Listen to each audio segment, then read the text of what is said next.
And here it seems to have stalled out somewhere in the process, so let me show you how to reboot your VPS manually. Back in Hostinger, go to your Overview in your VPS section, then next to your operating system, in our case Ubuntu 24.04, click Reboot VPS, and then click Reboot to confirm.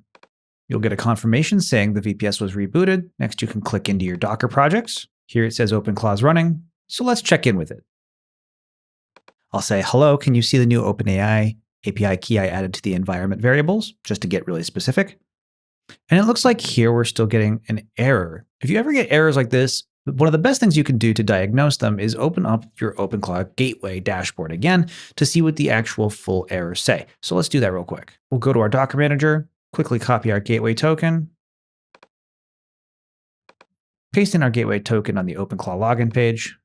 In the gateway dashboard, you can make sure the brain is enabled here to see the actual thinking process and the logs, the full detailed logs after every prompt you send. So here we can scroll back in the chat, and the last thing that's sent is, yes, please restart.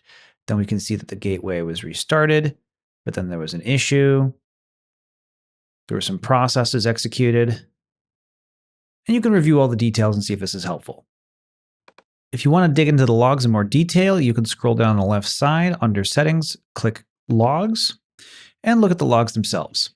Now, if I scroll all the way to the bottom to see the most recent logs, I do see it's got some activity. It's finding some API key information, and it is generally running. So one thing you can always try is just starting a new session if you start getting weird logs like that. Let's go back to Telegram, hit / and new. That'll start a brand new session. And we'll just check in and say, hello. And there we go, we're all reset.